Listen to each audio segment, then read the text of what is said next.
And welcome everyone to episode 115 of One Piece at a Time, the One Piece read-through podcast where we read and discuss 5 chapters of the One Piece manga each and every week. I'm your host, Derek Bittner, and I'm joined by my wonderful co-host and freelance letterer at Shonen Jump, Brandon Bovia. How you doing, Brandon?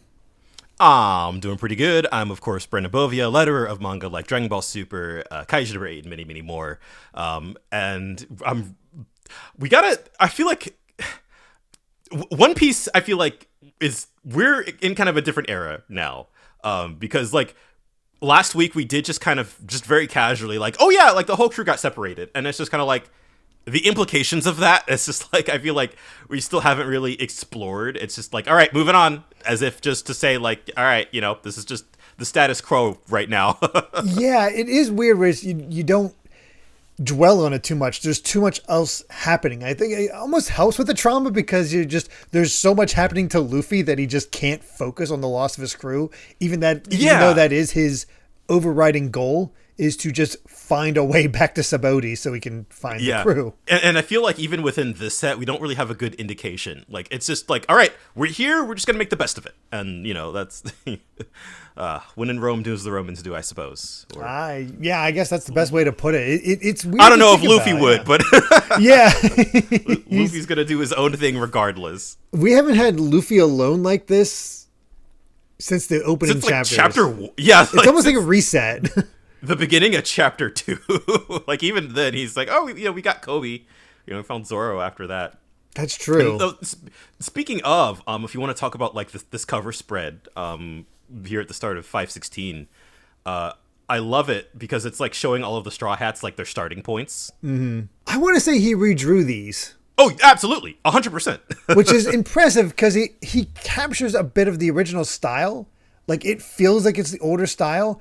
But you know what clued me? There's 2 things that clued me into this being redrawn. Was it Nami? It was Nami and it was Chopper. Yeah. Because I used that picture of Nami just colored for one of the thumbnails for the YouTube uploads for this. And yeah, her bust was not that big. So it's kind of funny to see her in her classic outfit with the new bust. Yeah, and even Usopp too. I feel like his initial design was a bit more pointed at the end. Yeah, his proportions have shifted a bit. It's sort of like those old games that they've done up the graphics a little bit. So it's how you remember it, not how it actually was. Yeah, this is the remaster, which is kind of cool. But, yeah, there will be a lot of instances of this in the future of like Oda going back to redraw kind of like old iconic scenes with his modern style. Yeah, which I think it offers an interesting comparison. It does. It does for sure. But yeah, the chapter itself is about Pirate Empress Boa Hancock. Time to meet this woman. And we begin with Luffy getting rid of all the frills from his shirt. He's like, you don't like frills? He's like, no, I gotta go. But not for me. Basically, he doesn't really comment on him. But Marguerite's just sort of observing Luffy at this point, not quite sure what's going on. But Luffy is already determined. Like we said, his whole goal is to get back to them. Looking forward to the next thing. Yeah. But it's also not his only goal because he's like, hey, if we're alive, we can fight. And he immediately has goals. I'm going to get stronger than all of them. That's Kuma, Sentomaru, and of course, Kizaru. So he is determined. He has a goal now. He's so determined he's going to walk back to Sabaody on his hands. Again, it's a bit of an insight into his training. Yeah, exactly. I thought the same thing. It's just like, yeah, this probably is how he survived, being thrown out into the wilderness by Garp. Yeah, this is definitely Garp training. But the other interesting thing here is Marguerite tells us where Amazon Lily is located. It's actually in the Calm Belt. Yeah. The Neptunians use it as their spawning ground, which is why normal sea travelers never come here. There's a few that get washed up here, but most are already dead. So yeah, I feel like that offers an interesting look into like the Neptunians are basically like natural security almost. It really lends to this belief that like this is a place that would be really hard to get to for your average person. Oh, absolutely. It explains why it's so remote for everyone, because who would think to look in the Calm Belt, really? Yeah. And who would have the technology or the resources to really navigate it in the first place? And our snake theme continues because the Snake Princess, her ship is drawn by fierce poisonous sea snakes called Yutas, and then even the Neptunians won't attack them. But Amazon Lily only has one pirate ship, so they're limited in how much they can go out. Which and Luffy's immediately like, I'll just build a ship then. I'll build a boat. Yeah, exactly. Should I build a raft and row all the way? It's like, oh, that's right. I'll do that. And she's just like, what? And then you see it, and it's just like, it's already coming apart. And he tries to get on, and he about drowns. But fortunately, Marguerite saves him. She's like, wait, men can't swim? Yeah. Yeah, he's just, oh, for goodness. Luffy, I love this because it is like, he's trying his best, but he's kind of useless. I mean, it goes back to his whole march up to Arlong where he's like, I can't sword fight. I can't cook. I can't navigate. I can't lie.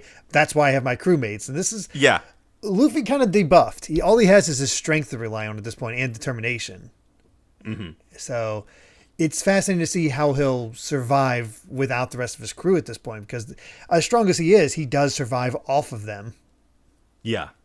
I like how Marguerite's like, it's like, I don't know what to do with you. You should have run somewhere far away, but I just realized if I spend more time with you, I might actually end up liking you. So you got to die.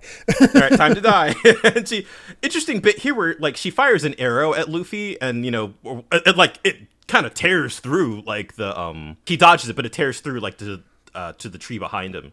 And he's just like, whoa, these arrows are crazy. They must be hard. And then he's able to like snap it with his hand. So it's there's no real issue. It's like, oh no, what are you talking about? These arrows are enveloped in hockey energies. That's what makes them so destructive.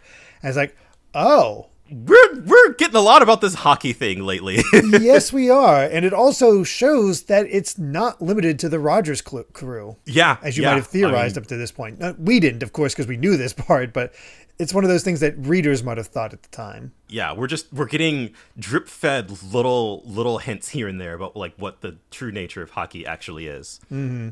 But the other guards find them and try to get her, rescue her and get Luffy, but Luffy just takes off and just leaves her behind. We're reminded of the stakes that they got to get rid of Luffy before the Snake Princess comes back. Yes, I mean they rescued their friend because all he wanted back was his Viver card, so he's good. Yeah.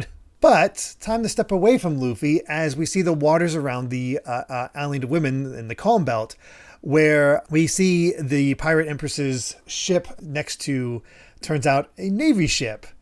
And it's like, wow, you got a lot of guts to come around the lair of these monsters. It's like, yeah, it's a little dangerous because even the sea prism stones we attach to the ship, getting them away from now, but they're going to see us eventually. So we can't stick around. It's a fun little, I think they talked about that. Was that back in Water 7 in East Lobby, I think, where they mentioned that the Navy ships are like coated with sea prism stone, so they don't have to. They can like kind of come and go through the Calm Belt. Yes, that is indeed the case. Which I think might have been a Vegapunk thing. I don't know if that was a Vegapunk thing or is it just we can make this application work. I don't think that was attributed to Vegapunk. Just an explanation for how they were able to make it happen. Somehow is it like that's how they were able to get through? No, it's Cody. Cody was telling us about that. That's when we learned about it. Oh, okay, yeah. I thought Kobe mentioned, it was like, oh yeah, Vegapunk did that. Either way. Maybe he did. I mentioned Vegapunk at the time. Anyway, this guy here is basically like, hey, we need to speak to the Empress. And like, hey, you may not like it, but the agreement between you Kujas and the government only permits us to sail within 2 miles of the Island of Women. So that forces us to wait in the middle of the monster's spawning grounds. Which is kind of hilarious. Yeah. I just wanted to add that. That's a very funny implication. And we get a sense of how strong these guys are because Cannons didn't do much against this Neptunian that's dead next to him. So this guy jumped into its belly and hacked it up from the inside. Vice Admiral freaking Momonga. This guy he'll come up again here and there. I kind of forgot that this is where he's first introduced, but we don't see him do it. But what an introduction that he's just like, yeah, I'm just gonna hop in and slice this Neptunian in two and hop back out. I mean, it's a Vice Admiral, so he's definitely strong, but we don't absolutely. It's hard to get a sense of how strong, and especially since we don't see it in action or anything like that. Yeah. But at least as far as vice admirals go, he is recurring somewhat. So you would do well to remember him, because I certainly didn't for a while. I'll do my best, because he kind of stands out, but also doesn't. So yeah, he's got that funky mullet. But yeah, we get the him calling out. It's like, hey, Warlord of the Sea, Pirate Empress Boa Hancock, show yourself. I've come for you. And yeah, time to meet our 6th warlord. It's interesting too that the framing of this is that, like, well, I mean, we already knew that, like, hey, like, the government has summoned y'all to look over the execution of Ace. It's just like, we need your protection. Yeah, we need your help. And again, we get more wild female designs with all these. Oh, women. yeah. They're all definitely super different, super all body types. I don't remember any of them. I don't think they. I wonder if they come up again. I doubt they come up again, to be honest. But it's interesting. But I like how they're like, men, disgusting creatures. It's like, hey, the Snake Princess refuses to come out, so there's your answer. Yeah, there's definitely a like, how to put this? Defiance. They don't. Yeah, defiance is a good word. Like, they don't seem to care, in the face, and I feel like that's a pervasive throughout this whole scene. Is like, the Navy, they're trying to, show that they have power, but like they're it feels like the Kuja pirates kind of have they have the power in this conversation. Yeah, and we kind of see why that is. But first, we got the morning newspaper handed off to them. The time and place of the public execution of Porcius D. Ace, 2nd Division leader of the Whitebeard Pirates, has been set. The die is cast. And so the world government has issued a mandatory summons. So refusal to comply will result in the nullifications of all treaties and revocation of the warlord title. So this is like, you have to be here or you lose it all. Yeah, exactly. We see somebody step forward as a cat is playing on the boat and in this woman's path, and she just kicks it away. I totally forgot that that is the first thing you see Hancock do, is kick a kitten. It's like, oh no, it's a warlord, all right. They're just a bit messed up, but all these other women respect her. One of the other women is like, oh, I'm sorry, it's my fault. I'll be more careful. And I like how the cat is like, bring it on. I'll take her out. Yeah. We see the reaction. We were told she's the most beautiful woman in the world, and by the men's reactions, yeah, it seems to be the case. And we meet Boa Hancock as well as her 2 sisters, Boa Marigold and Boa Sandra Sonia. And I love the designs of all 3. Yeah, no, they're great. So we got a hawk, we got a snake, we got a panther. Obviously, her sisters are nowhere near as beautiful as her in the conventional sense. But I like how it varies it up quite a bit in that way. And honestly, I love Sandra Sonia's design. It's so wild. It's Oda just flexing again, I feel like. Oh, for sure. And he set himself up for a lot with this one. He proclaimed that Hancock is the most beautiful woman in the world. How do you live up to that? And we talked about draw Robin again. Yeah, well, we talked about this before. How do they do it? How does he do it? If you look at her face, she's pretty much a combination of Nami and Robin. Yeah. Well, it's funny too. I had a conversation on a Discord server the other day where I was reading, like, somebody had posted some like statue that was of Hancock, but someone said, "Oh, that's such a nice statue of Robin." I was like, that says everything. Yeah, I mean, I'm a Robin fan, so I'm okay with that assessment. Yeah, not complaining, but like just laying it out for what it is. Like, I think Hancock is a character designed to sell statues, and she's really good at that. Oh yeah, she is. There's a lot of. She's kind of a merch character. Yeah, for sure. But I also think Oda kind of he knows, right? And so I feel like that, especially here in her introduction, like that's why I feel like she's kind of tuned to be so actively terrible. You gotta really put that personality out front. Just for that. But she's like, hey, the response I sent you was a lie. I have no intention of fighting your war, but I'll keep the title of warlord. So give me all your cargo and treasure. It's like, wait, don't be a spoiled child. You think we'll accept such unreasonable demands? And turn around and Momonga's crew is immediately like, yeah, here's all your treasure. Anything she just wants. full, yeah, full simp mode. It's poor Momonga here. He basically just like reestablishes the terms again. Like, hey, 1 week. We're gonna Ace will be executed. Like, you got to come, and that's it. Like, you will either relinquish your title or you answer the summons. And Boa Hancock, I love this, where she's just like, I like being one of the 7 warlords. Let me keep that title. I hate the world government. I refuse to obey their orders.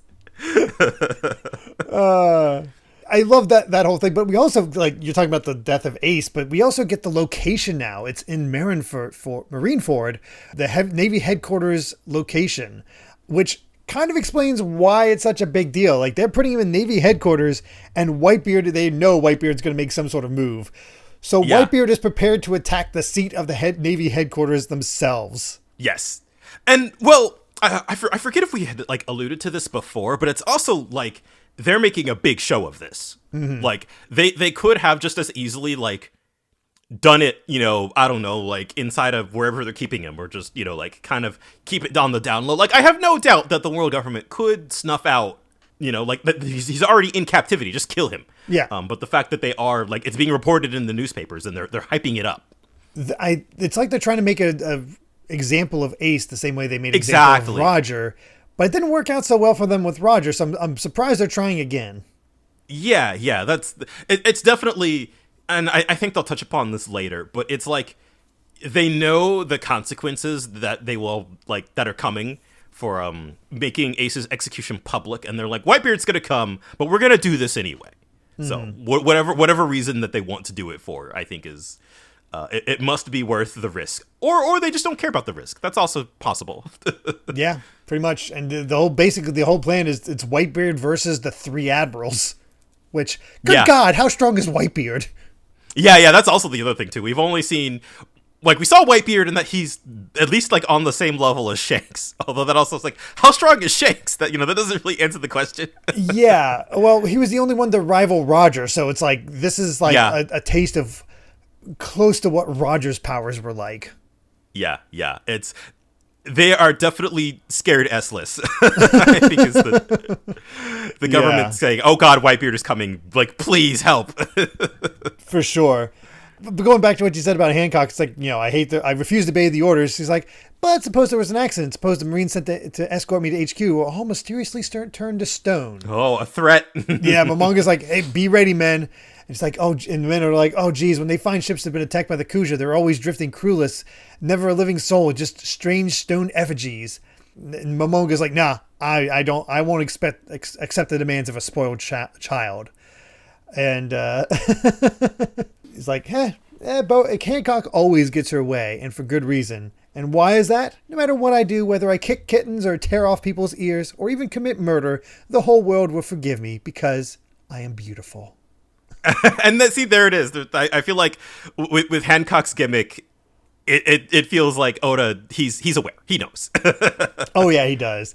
And I mean, as seen by the reactions from the women on her crew, the men on the other crew with the Navy, it's just, she has ultimate step on me energy.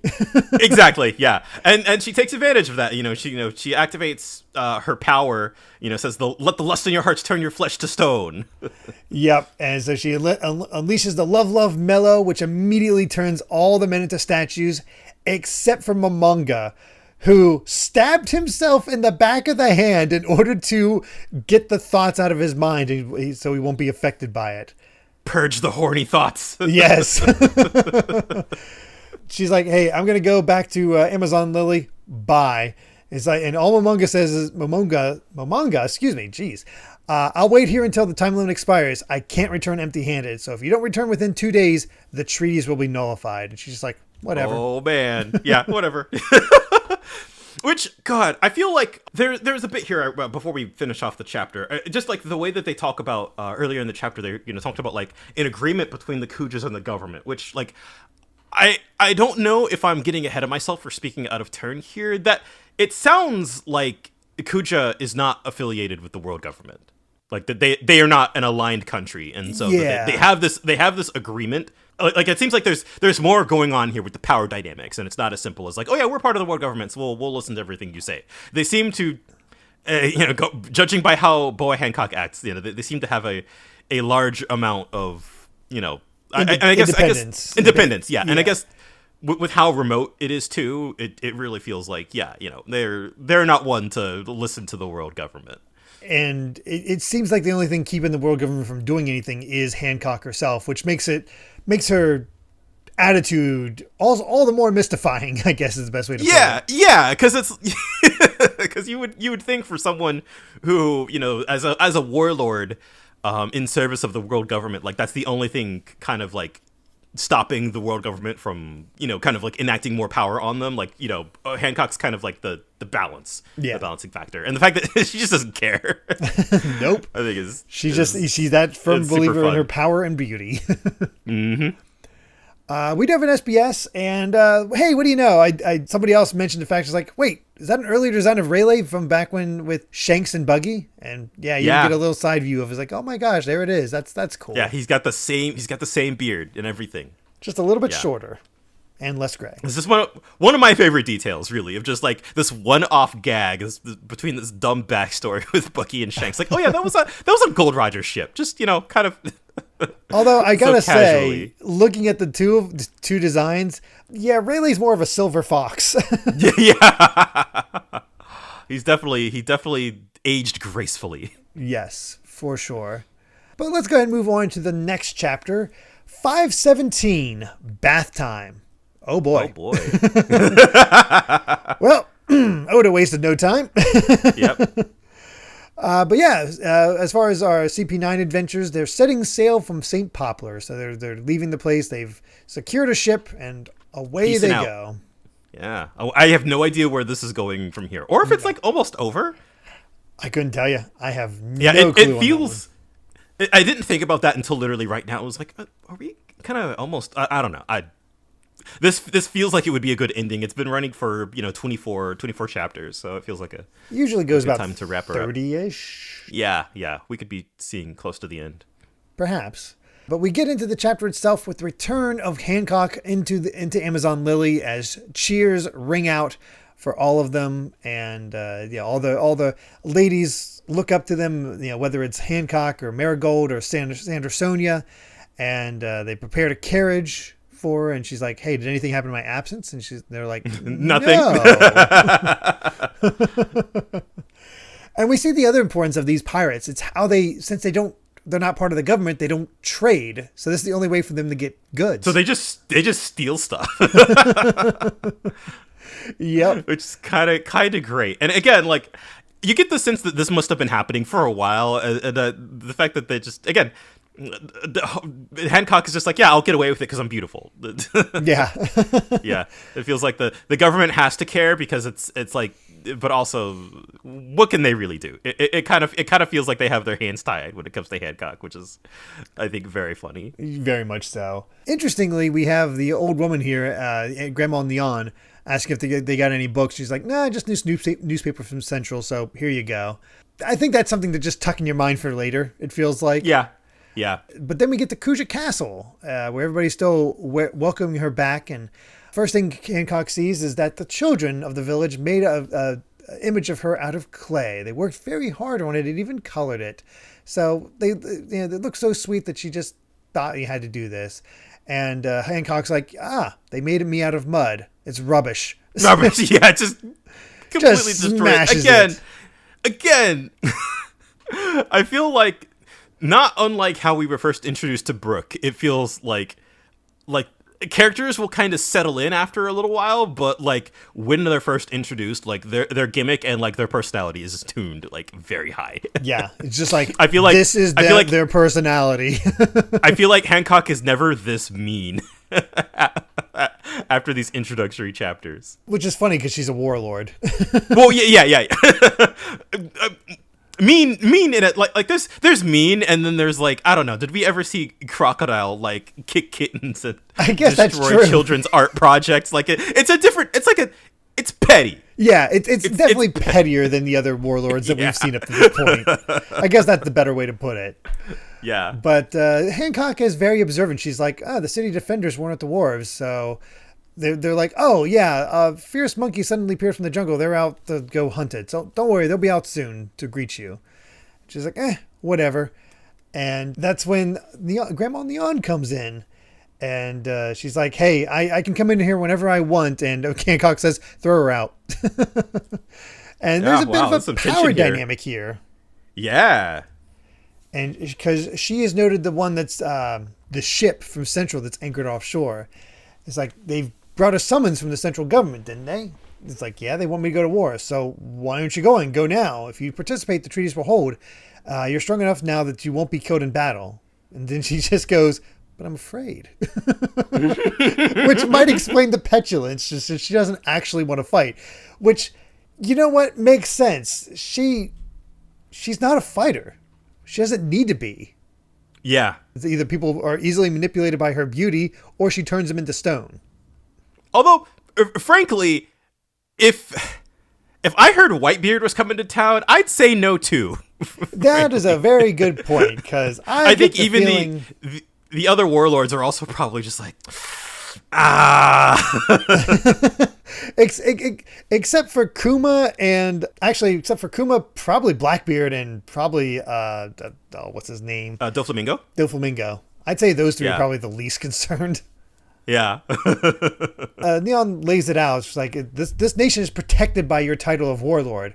Before the calm belt itself was a deterrent, but now they've found ways to get across the calm belt, so we can't rely on that anymore. So you being a warlord is our only chance to not be brought to ruin and have an invasion of men. And Hancock's like, you worry too much. Yeah, well, yeah, Neon's very practical here. Like, yeah, that's all very fair. And Hancock's just like, I love this joke though. It's like, hey, look into my crystal ball to see your future, and she painted on go now. Yeah. It's great. She's trying. And that's when we get an interesting bit of past for Grandma Neon.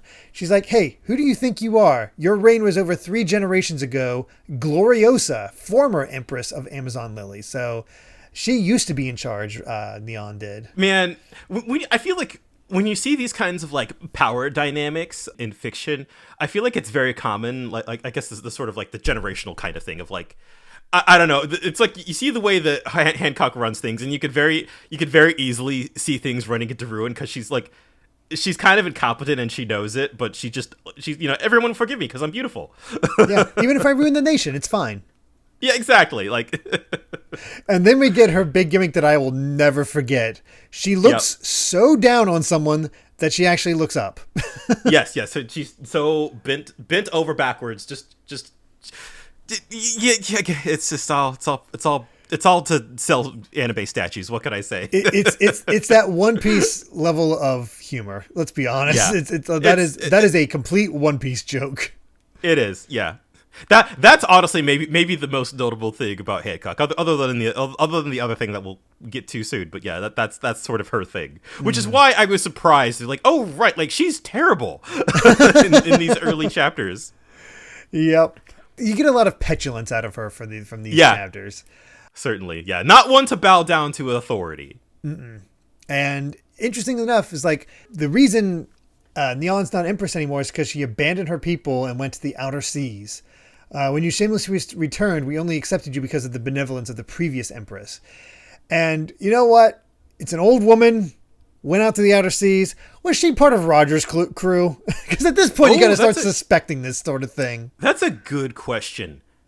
I doubt it, but it's one of those things like you hear those connections. It's like, I don't remember if it's Neon specifically, but there is sort of a little more about like what some of like the past Kuja empresses, their sort of pirating activities have. They're like there's more there. There is. I don't remember if it's her though. Yeah, that's. We get an Emperor's New Groove to end it off where she just literally tosses her out the building.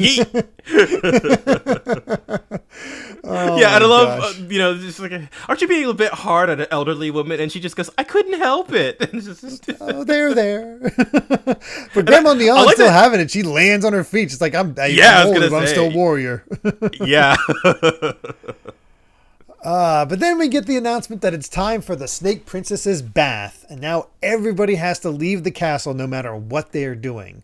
People will be packing the shops while they're forced to leave. Because for the next 2 hours, no one will be allowed inside the castle. So we got a little kid here asking, why? Also, I'm gonna point this out. I noticed this last chapter. We'll come back to this later, and both later and way later. But just to point out that like the Kuja symbol is like it's like kind of laid out in a sun pattern made out of snakes, and you kind of see it. You see it on Hancock's dress, and you see it here in the like the tarp. Yes, kind of blocking off the castle. Definitely a Medusa vibe. Well, and then they're called the Gorgon sisters. So yeah, of course, yeah, absolutely, yeah. There's parts of this that are like that will make sense in the near future and make more sense in the far future. Okay. It seems our most important pirate is the black-haired one we did see on the ship last time, because she's the one that just seems to interact with people the most, which makes me wonder if she's the first mate. Oh yeah, does she have a name?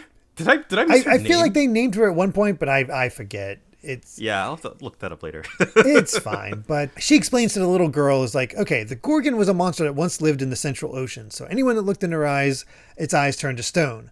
But after facing many dangers, the Gorgon sisters managed to slay the Gorgon, which is why they got their name. But the monster's dying screams caused the three warriors to fall under a curse. So great eyes were carved into the flesh of their backs. So whenever they take off their clothes, those eyes are revealed and anyone around them is turned to stone. So that's why they never remove their clothes in front of people and they evacuate the castle whenever they take a bath. Yeah, but I love it's sort of like as I say, the curse is the result of the heroic deed, so it's the pride of this nation of warriors. So it's like it's so fascinating that it's like it's such a simple thing, but is also like it is out of the kind of like the protection of the people. For sure. God, there's so much good world building in these chapters, man. Yeah, it's smaller, but it's also like it's interesting just to see how this society of women work. Yeah, we've only been in Amazon Lily for like 4 chapters, and it feels like I already know so much about this place as a setting. It's pretty great. Also, Oda wasted no time getting Hancock naked. Of course, immediately.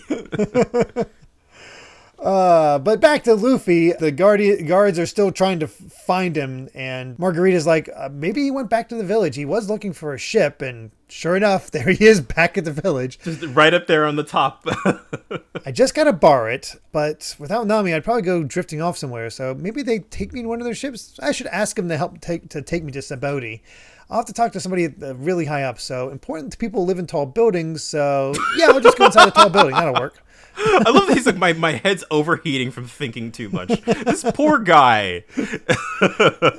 This is Luffy by himself. That is about right. But all the Guardians are like, oh crap, back to the village. Hancock's probably back by now, so we gotta stop him. So he lands on the tallest building, which of course is the palace, but it's too weak to handle him crashing into it. So the tower, the roof collapses, and he lands in hot water, thinking he'll drown. Realizes, oh, it's a bath. And of course, there's Hancock bathing. Bathing naked. And he saw her back. Yeah, he sees something on her back. But also, interestingly, he doesn't turn to stone. No, he does not. And it's like, oh, do we have some lies going on here? Yeah, there's something more going on here. But the thing that Luffy actually recognizes it, I think, is like, what does that also mean? Interesting. Yeah, what is that all about?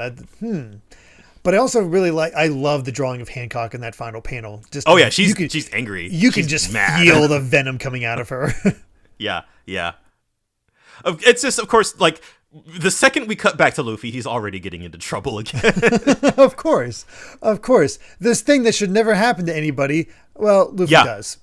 Exactly. I mean, it's the exact same we saw. Hey, don't touch the celestial dragons, and then he punches one. And then of course, like, hey, don't look at the Empress's back, and then of course he sees it. We'll have to see how Luffy handles this mess as we get into chapter 518, Colosseum, and CP9 has made it back to their hometown apparently. So, yeah. What does that mean? Hometown. I don't know. It's like a base or something. I guess. Is the best idea. I mean, you get a little idea with the next one, but even still. So because of Hancock's scream or the crash or whatever, her sisters come in and they're like, what's a man doing in here? And Hancock, please put on your robe. And that's when she says, hey, he saw my back. Well, he has to die. Then he must die. He's like, I only saw your back. But it feels like I've seen that symbol somewhere before. It's like, no, you saw something we would die to prevent anyone from seeing. But why? What's all this about? So she immediately uses the love, love, mellow on him to turn him into stone. And he's like, oh no, it's the slowpoke photons from I laughed out loud at that. I was like, he still remembers Foxy. He's like, I'm going to be slow now. I'll turn slow. What? And it doesn't work. And I love that. I love that face from Luffy too, where he's just like tucking his lips in. He's just like, oh god. I feel like we don't see that nervous look from him very often. No, but I also love the panel where all of them have their heads cocked to the side with question marks above. They're just kind of like, what's happening? Luffy's an arrow ace king. Yes, he is. You want complete proof that Luffy is absolutely non-sexual? Here it is. He saw me in the bath, yet my powers have no effect. I love that, his fear of death must have erased any impure thoughts from his mind. He's pitiful, but lucky. Luffy's just like, all right, time to skedaddle. Yeah.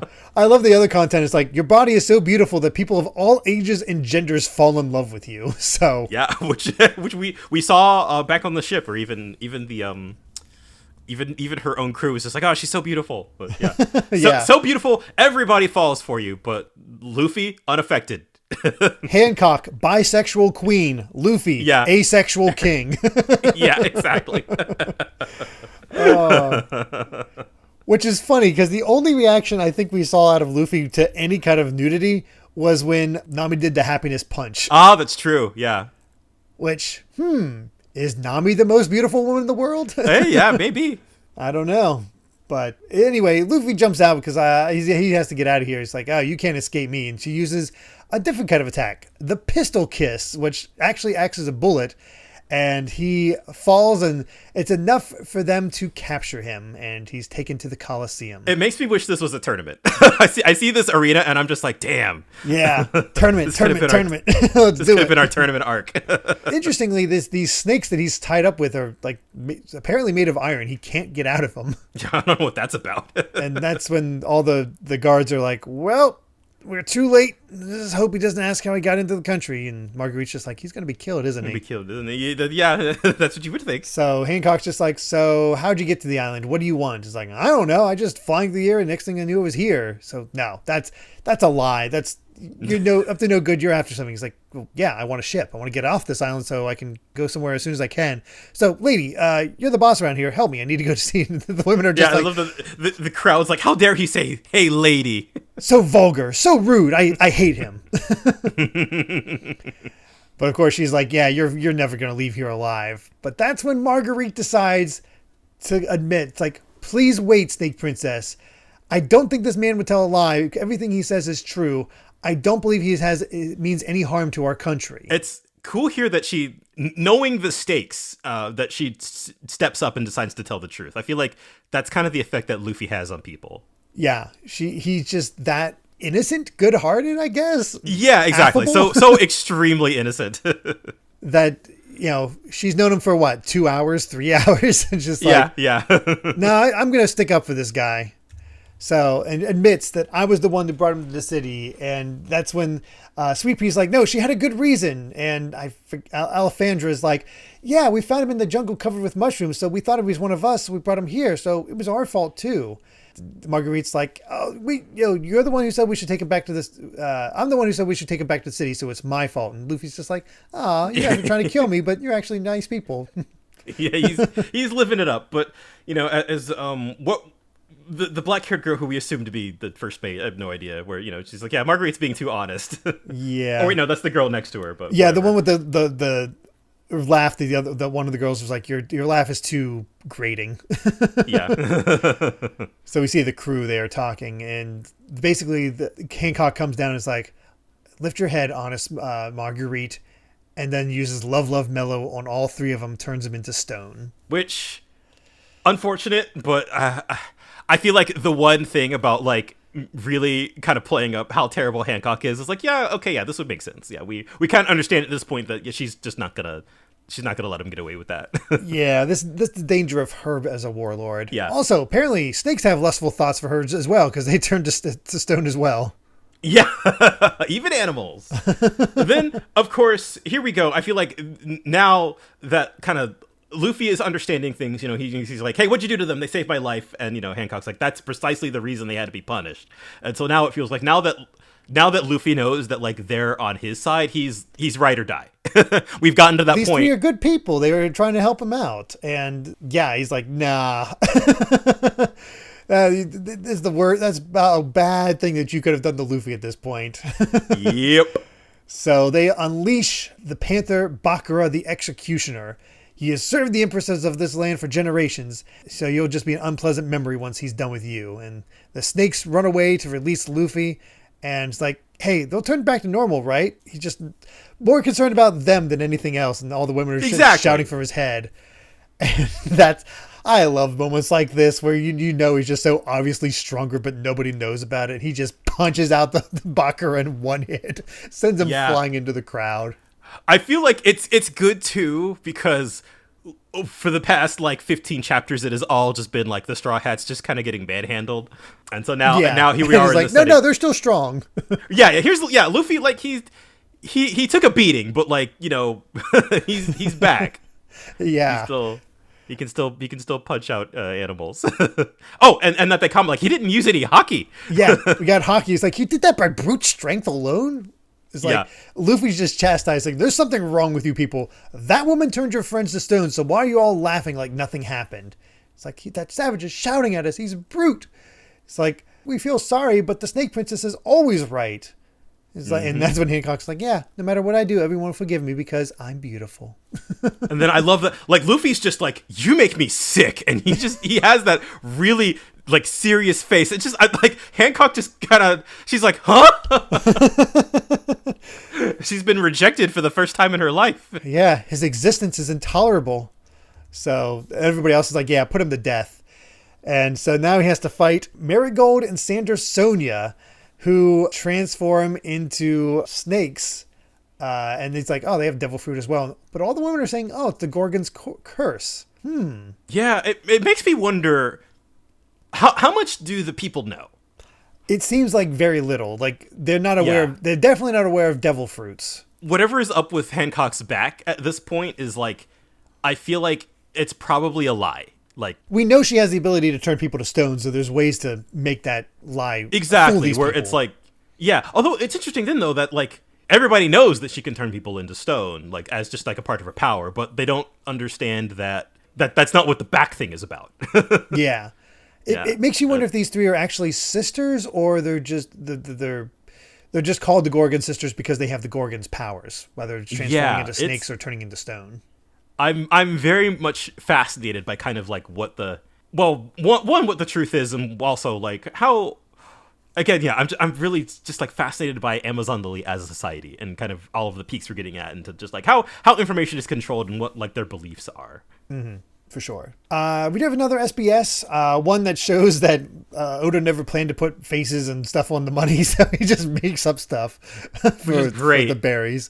I love those. And also something that I did not notice, where they're like, hey, the man with the polka dot shirt that Brooke picked up, he had a sword through his skull, but then he was there singing at the very end. So what happened there? He's like, oh, you noticed. It turns out these are twins. I'm gonna lie. I'm not gonna lie. I said that. I'm not gonna lie. This sounds like complete nonsense. Oh, it is absolute nonsense. I think Oda just forgot, but I also forgot. So kudos. Yeah, I wouldn't have noticed, but I'm glad that he's like, all right, this is canon now. Yep, there's actually twins. Such, you know what? Yeah. Good excuse, Oda. I'm down for it. All right, chapter 519, Natural Born King, and we see what it means by this being the hometown, because this apparently is where the next CP9 or CPs are trained. It's a dojo. Yeah. This is like some hidden in the mountains, like kung fu movie stuff. We see all the young Cypher Pole agents in training working. I love the little detail. You can see the the CP9 in the background on top of the top, just watching them train. Yeah. Just sort of nostalgic, I suppose. But very interesting. I like that you're getting a little bit more about what's Cypher Pole is all about in some way. Yeah, just little bits and pieces here and there. And I just I've really enjoyed this cover story as a whole, just for kind of like seeing. I feel like for all of the kind of like most of these have been about like the former villains and stuff, and it's like they're kind of the most normal. Yeah, they're the ones just like living daily life, going bowling, going shopping. It's their job. It really does come across as that whole thing was their job. They're employees, and they're really good at it. Yeah, it in a lot of ways, it's basically the Turks from Final Fantasy VII. Yeah, very much so. But we begin by learning about what Zoan fruit models these two have. So Marigold has the Snake Fruit King Cobra model, while Sandersonia has the Anaconda model. So that's pretty cool. I like how their body shapes sort of fit with that. And it's a wild design. Yeah, they're, again, just, I feel like, I don't know if we see them or if I just hadn't been paying attention. I wonder if they can, because they can kind of go into like 3 modes, right? Where there's kind of like full animal and kind of like partial. Yeah, I want to say this is partial. Yeah. It makes me wonder. Like, I don't know if we see like their other modes, but I don't think so, because I have to imagine this is partial because they have hands. Yeah, and I love that. Yeah, just again, they're like, oh, this is their cursed forms, and it's just like, this is just devil fruits. Yeah, what's all that about? Hancock's like, yeah, punish him for defiling the island. Get rid of him. It's like, should I swallow you whole? Should I crush you to death? Luffy's immediate thought is like, I'm going to put these guys aside and get them out of the way. He's like, hey, you guys wait right here. Maybe you can turn back to normal. Maybe Chopper would probably. I like how he keeps mentioning the crew is like, if only Frankie were here, if only Nami were here, if only Chopper were here. Very much so. Yeah, and I feel like, oh god, the best part about like having Luffy alone in these scenes is just, I don't know, getting to see him that he goes out of his way to make sure that that they are unharmed is a really small thing, but it shows that now that he kind of understands that they were doing it for him, that like he's like, all right, I'm gonna help you.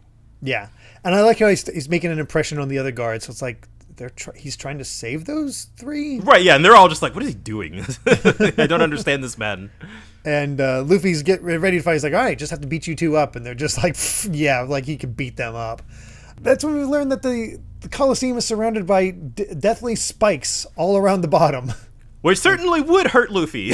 Yes, that is not good. Luffy would definitely die to that. So there's a bit of stakes there for certain. But yeah, time for that fight is they use that, halberd? I forget what that weapon's called.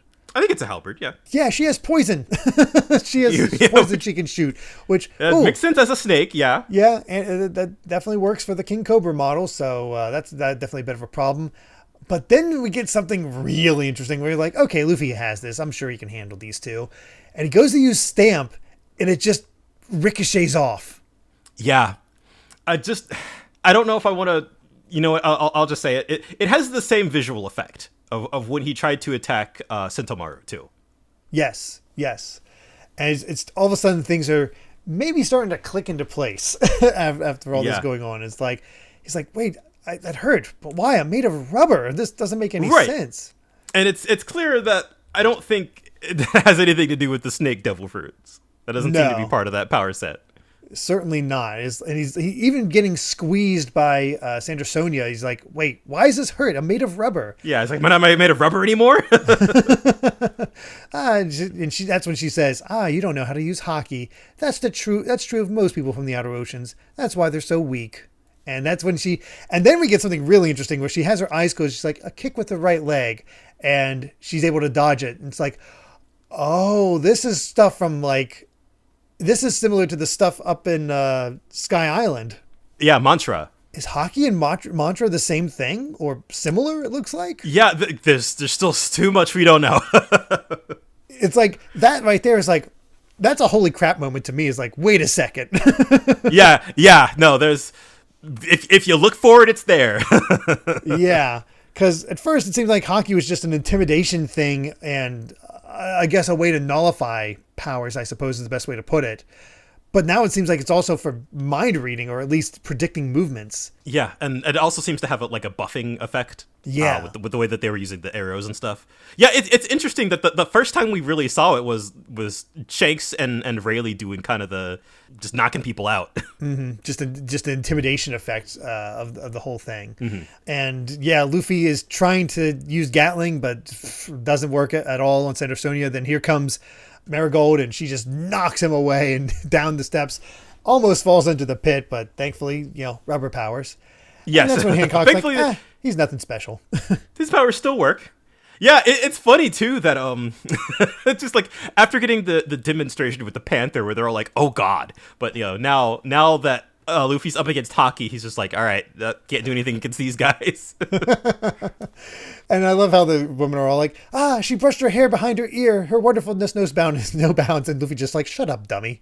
Yeah, it's just, see, now that we're getting into their interactions proper, where it's like, Hancock is terrible, but Luffy just doesn't care, and she just can't take that. And that I think is like the secret sauce to their interactions. Yes, and it immediately sets off all the other women, and of course we have her looking down on him to the extreme. It's like, kill him now. And that's when Sandersonia decides, like, hey, I'm going to make you no despair before you die. And she picks up Marguerite's statue. It's like, hey, leave them alone. Yeah. What if you break them? I owe them my life. It's like, well, of course I'm going to break them. That's unfortunately for them. That is your punishment. No, this is a duel between you and me. Don't be stupid. It's like, this isn't a duel. This is an execution. And they're here to make a point. Yeah. And Luffy's thinking about the interactions with Marguerite and how they all look up to Hancock. And he's like, she really looked up to you. Are you crazy? This isn't fair. And all the other members are just like, they're part of the guards are just like worried for her. And it's going 3, 2, 1, ready to smash her head right into the ground. And Luffy just says, I said, stop it. And oh boy. They kind of freeze up a little bit. Some people start passing out in the stands. And they're just like, what was that? Yeah. What the heck? And they actually loosen everything. It's like, so now you're ready to listen to me. So you're not unreasonable. Ha! It's like, and that's when we get the, I'll just say first mate girl. Mm-hmm. It's like, that Haki just now was that of the Supreme King. The Haki of the Chosen Ones. Only one in millions has that spirit. And I guess now that we know, as far as they know, it's like Hancock's the only one I've ever known who could use that Haki. The man's a natural born king. So I think that is also like, okay, so that's the level that Rayleigh and Shanks are on. Yes, because they have you can just, 1 in millions by your level Haki. If your mere presence and forcefulness can make people pass out, apparently that is natural born king Haki. Yes, and it hasn't learned how to control it yet, and we saw that even right with before they got to with Duval. Yeah, that was we saw Luffy just like, all right, stop. Yeah, it's like, oh, he's developing it, and that's cool, subtle storytelling, very much in the way, I guess a more subtle way of when Goku was learning how to use Ultra Instinct. Yeah, you're getting little bits and pieces of it here and there, and now we don't have a full explanation, but at least like we know what to call it now. Yes, and I like that also. It's like, oh, we're seeing the path to Luffy leveling up. yeah, this is kind of it. Yeah, and that's sort of the cool thing now that we are getting more and more about like this Haki stuff. It is kind of like an alternate path to power other than devil fruits. This is like the other side of like One Piece's power system. I'm looking forward to learning more about it because I didn't know Hancock had Supreme King Haki. That's new to me. Yeah, it's very I didn't know interesting. She could do that. Yeah, maybe she enhances her devil fruit with that. I have no idea how it all works. I'll be honest. I didn't even realize there were different types of Haki. Yeah, I you thought that Supreme King was the only kind? I did. I thought everybody just had that ability. I'll be honest. Yeah, no, we'll get there. I know exactly when the formal explanation is. We're not quite there yet, but we're gonna get more and more bits and pieces about it. And even then, honestly, Oda keeps a lot of it really close to the chest. There's a lot of different applications of Haki out there. lots of different kinds. Oh yeah. Well, let's get to our final chapter for this set, 520, Eye of the Gorgon. And it's good to see the crew together, at least with these. And yeah, honestly, there's some really good facial reactions here. Like, we got banana melons. Yeah. It's really fun. Like, I love Frankie's face. Frankie's face is something else. Yeah, it's great. I love Usopp trying to peek at Sanji's cards. They're all playing card games. Yeah. Brooke is the Joker. I feel like this is gonna, oh man, seeing the crew interact like this is gonna break my heart until we get them all back together. Yeah, I think so. Yeah, I want these vibes back. Real quick before we get into the chapter itself, there's a little insert here from the volumes. We haven't been putting these out for a while, but a lot of times Oda will have like little sketches of like, here was Panda Man. Yep. In these plays. Well, it turns out we have a panda woman. Yes. It's just in the crowds. Of course, there could never be you couldn't have a panda man here, No, he'd be executed. Exactly. So it only makes sense that there'd be a panda woman. $20. This is coming up in an SBS in the future. Probably. I have to imagine somebody wants to know the origins of Panda Woman. Yeah. But Luffy's ready to go all out, and it's time for Gear 2. And here we go. And I love that. Can all men do that? This is smoke coming out of his body. And it's like, Marigold and Sanderson is like, there's no reason to be afraid. We'll be okay. And even though hockey like that means nothing if you can't control it. So she does snake hair possession, 8-headed snake, going Orochi with this, and freaking able to like chomp through stone with her snake hair. It's awesome, honestly. Yeah, that's a really cool idea. I feel like she's maybe using the hockey to manipulate it a bit. Like it's hard to tell at this point where the hockey begins and ends. Where the devil fruit ends. Yeah, that's the fun part. It really shows just how much more it can be increased. But the crazy thing is that Gear 2 is increasing Luffy's abilities so much that she can read his movements, but she can't move fast enough to dodge it. Yeah. What I love about this, and just the way that like he looks like he like wraps his foot around and just slams her into the ground. But awesome. But I love that again. Luffy's at the disadvantage here, and we're seeing him we're not really sure what's going on in terms of like the power set, but we're seeing him adapt. Where it's just like imagine if he had Gear 2 way back in Skypiea of just I don't know how to deal with this hockey thing, but like I'm gonna try to get past it in my own way. Yes. And that's what I really love about Luffy fights. Yeah, it's so fun to see the choreography here, and he's even fast enough to just avoid the swing from Marigold and ends up behind her, and he's like, no, you saw I deflected your attack before, and he uses Jet Bazooka, and it's enough to force her back. Yeah, which is it negated awesome. The hockey. Like, holy crap. Yeah, Luffy's brute forcing his way through through fighting hockey. He has no idea what's happening. I think it also shows that Sentomaru is a stronger form of hockey than these two. Yeah, that's also true. Yeah, that if Luffy wasn't able to kind of he said he was the most defensive man in the world, so I guess that proves they're it. not as defensive as he is. Nope. And Hancock's starting to get a little annoyed. He's like, how long are you going to play with him? Like, finish him off. And that's when Marigold gets snake hair possession salamander, where she catches everything on fire and starts going for them. It's like, oh my God, this is awesome. Just from a visual standpoint. And he's stuck in the middle as they're closing in on him. He just falls to his back and uses jet gatling. And it's... What an awesome spread. That's so cool. And then kicks out their legs, their center of gravity, so they bonk each other in the head. Yeah. Wow, man, no, God, this fight is a lot more fun than I remembered. And it's fun seeing Luffy just kind of think on his feet. Yeah. And even get some Looney Tunes stuff in there where it's ties their tails together. It's yes, exactly. Yeah. Very Looney Tunes. And they're pulling on each other, and it's hot, and they're just basically, because of the fire on Sandra Sonia, she's lashing out, and she's actually heading towards the spikes. So she grabs the rail and is hanging over the edge. But that's when Luffy notices that, her back's on fire, specifically the clothes on her back. And everybody thinks he's trying to finish her off.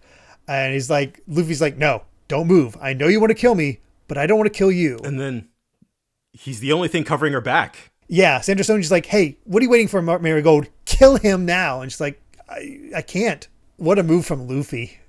Yeah. And yeah, it's great that he catches on immediately. You know, he's like, you'd rather die than let anybody see this, and don't move. And like, I guess I like it because he moves first, and then Hancock is just like, evacuate the Coliseum, get out of here before the eye of the Gorgon is exposed. Yeah. And everybody else is just like, understands like, oh, the man is the only one keeping us safe. And also just noticed Oda, attention to detail and, taking advantage of the snake form. Her shirt really did burn off. There's nothing in front of her. Yeah, but that's okay. It's snake boobs. It's fine. Yeah, it's all good. That's a weird sentence. One Piece is a weird comic. What can I tell you? Yes, it is. Everybody evacuates. That's when Sandersonia is like, we were trying to kill you. Why did you help me? Well, what's on your back has nothing to do with our duel. And that's when we end with Hancock actually breaking down crying at this. Man, Luffy's such a goat, man. He's the best. Isn't he? I love, again, it's sad that he's been separated from his crew, but seeing him act solo like this and just like how he interacts with other people when there's like nobody else around him, where like he's kind of alone, you know, there's nobody to back him up, but really the whole world is against him as far as this setting is concerned, and seeing him, how he reacts to his environment, I think is really fun to see. Also interesting to see that, you know, these are enemies he has to fight, but he isn't like, they're not beyond redemption, I guess, in his eyes, that he's willing to still help them. Exactly. Yeah. And I think he understands that, seeing that, you know, the help that he got from the others, from Marguerite and them. Because Luffy is, you know, maybe a bit silly, but he understands customs and how things are supposed to go and people's feelings, I guess. He's very clued into how people feel. Yeah. And that's what's always been great about Luffy, is that he is actually really emotionally intelligent. He doesn't always care, but like in moments like these, or like I think back to the moment where he told Sniper King to burn down the flag, where, you know, he's just like it's like, you don't understand anything. I understand exactly who Robin's enemy is. Like he's more perceptive than I think he gets credit for. Mm-hmm. Yeah, you don't, which is part of the fun. Yeah, you don't think about it because he's often just depicted as really, really silly, but no, he is very emotionally sound, and yeah, I think that's what makes those moments just so much more impactful, and you got to appreciate it. Yeah, but we do have an SBS here to end things off, and again, the timing of certain things is very weird sometimes. It is, isn't it? Yeah, because somebody noticed that in chapter 519, Oda added tone to the title page. You painted one title page black too. So after looking at the chapter number, I understood why. 519 is the final chapter of Dragon Ball by Akira Toriyama, an author you respect. In other words, this was your way of saying you'd caught up. Man, that hits different. Yeah, it really that hits does. Different in 2024. Man, wow. You really understood that, like, again, yeah, Toriyama the GOAT, Oda paying his respects, and just, oh man. Mm-hmm. Yeah. And it's weird to think that everything we've seen so far, which, you know, obviously we're not even half done with One Piece. Not even halfway. Yeah, but we've finished the entirety of Dragon Ball. Yeah, that's so crazy to me. And again, I was talking about this earlier, but like, I think Dragon Ball's infamous length has so much more to do with like the anime, because in the manga it's really not that long. You know, it's a really breezy read. So I think people often forget that it's actually chapter wise we're in the 500s, but like volume wise I think because the chapters are shorter, it's like in the 30s. It's like 36, 37 volumes, I think. According to Oda, Dragon Ball only has 42 volumes, so some people think we're already way beyond. But because Dragon Ball started off as a gag comic or a humorous comic, it only had 15 pages per chapter, while One Piece has always had 19. Mm-hmm. So even though we were in serialization for 12 years, those 4 extra pages add up, because now 42 volumes compared to 53. We're only at 12 years. Yep. Good Lord. I love how he says, "I'm sorry I made you spend so much money." But here's the part that really gets me. I want to wrap up One Piece soon, but I don't want to abandon the story until I've tied up the loose ends. So please be patient. Liar. Because I won't stop until I wrap. Well, he's a liar about ending soon, but he's not a liar when he's like, I won't stop until I wrap up everything. That, I think, well, I hope that it is a statement of intent, because that is something that I don't know if I want to say worried about, but I do think about, like, if One Piece ever ends, am I going to feel satisfied by the ending? Like, is it going to feel like enough of the loose ends got wrapped up? Like, I've never been a person who's just like, oh, like, we need everything explained before the series ends. But, like, Oda does go out of his way to tie everything together so much that it does kind of, like, again, as like it's like a contract between the reader and the author, where it's like a promise, you know, like, I am going to deliver on all of the things that I'm setting up. So, yes. And that's, I think, what keeps people reading One Piece after all these times is that, like, Oda has shown time and time again that he delivers, like, and like magnificently so. So it makes me wonder, like, what if anything are going to be the things that, like, kind of get left on the table, or am I gonna get to the end of One Piece and be like, yeah, I'm satisfied? I feel like I'm gonna probably be at least 90% satisfied. I feel like he'll answer the really big questions, and if some smaller things don't get answered, oh well. Yeah, that's true. I guess the other thing is that we're getting answers to stuff that I didn't ask, and I'm just like, oh, okay. Oh, all right, has happened a few times, yes, where we get answers to things we didn't think about, like how fast mermaids swim. Yeah. Okay, well, I mean really cool things that I wasn't thinking about that get answered, and I'm like, okay, yeah. But also really cursed stuff like that, too. What can you say? Another wonderful set of chapters, and...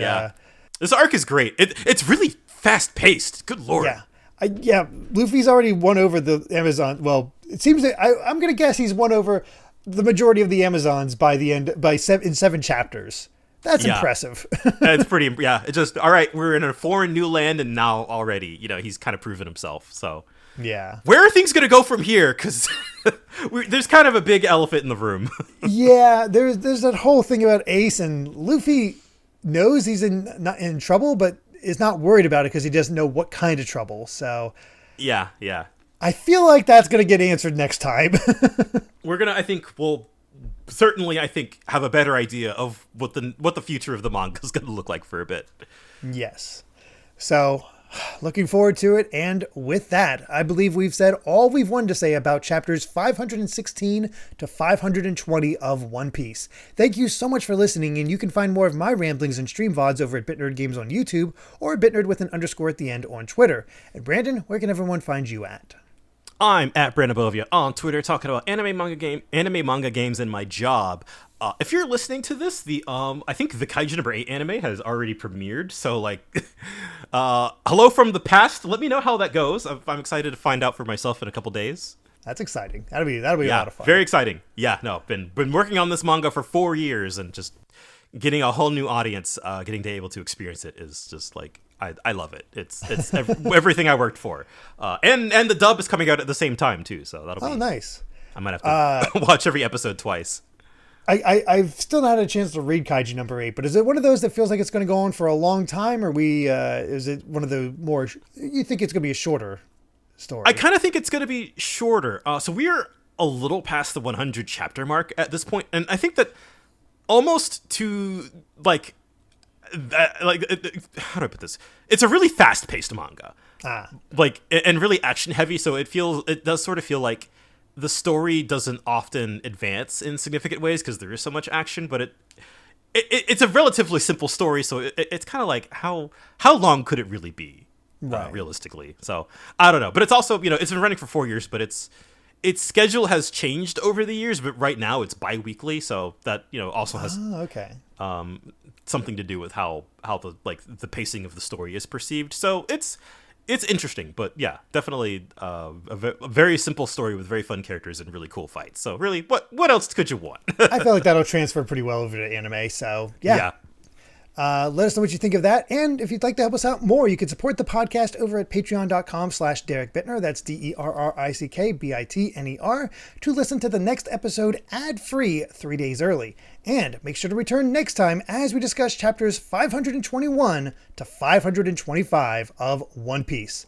So until then, my friends, bye. Remember to take life one piece at a time.